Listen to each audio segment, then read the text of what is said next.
మకర రాశి వాళ్లకు ఈ వారం ముఖ్యమైనటువంటి విలువలు గౌరవాలు కలిసి వస్తుంటాయి.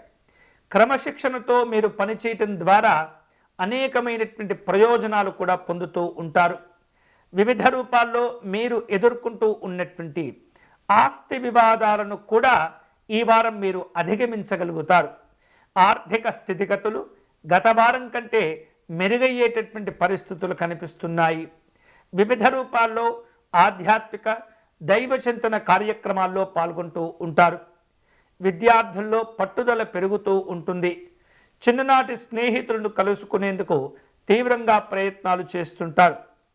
ఉద్యోగ వ్యాపారపరమైనటువంటి అంశాల్లో కీలకమైనటువంటి సమాచారాలు అందుతూ ఉంటాయి.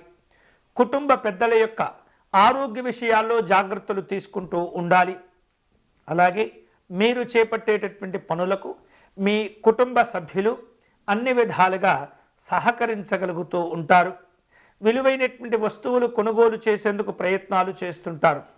వ్యాపారాల్లో సమస్యలు ఉన్నప్పటికీ మీరు కాస్త తెలివిగా ఆలోచించడం, నిర్ణయాలు తీసుకోవటం ద్వారా కొంతమేరకు ఆ సమస్యల నుండి బయటపడగలుగుతూ ఉంటారు.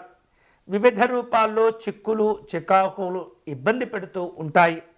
ముఖ్యంగా ఉద్యోగస్తులు ఈ విధమైనటువంటి చికాకులను ఎదుర్కొనే పరిస్థితి కనిపిస్తుంది. పారిశ్రామిక రంగాల్లో ఉన్నటువంటి వాళ్లకు మంచి ఉత్సాహాలు కలిసి వస్తుంటాయి. ఒప్పందాలు కూడా కుదురుతూ ఉంటాయి. వివిధ రూపాల్లో ప్రయాణాలను ఏర్పాటు చేసుకుంటూ ఉంటారు. దగ్గర వ్యక్తులతో కలిసి కీలకమైనటువంటి సమావేశాలు నిర్వహిస్తూ ఉంటారు. విహారయాత్రలు కూడా చేసేటటువంటి అవకాశాలు కనిపిస్తున్నాయి. ఈ వారం ఈ రాశి వారు మరిన్ని శుభ ఫలితాలు పొందేందుకై మహాకాళి అమ్మవారిని పూజించటం, అమ్మవారికి ధ్యానం చేసుకోవటం, నమస్కారం చేసుకోవటం అనేది చాలా చాలా అవసరము. వీలైతే కనుక కాళీ అమ్మవారి స్తోత్రపారాయణం చేయటం, అమ్మవారికి విశేషమైనటువంటి పుష్పాలతో అర్చన నిర్వహించటం, పాయసమును నివేదన చేయటం ద్వారా అన్ని రకాల సమస్యలు దూరం చేసుకోగలుగుతారు.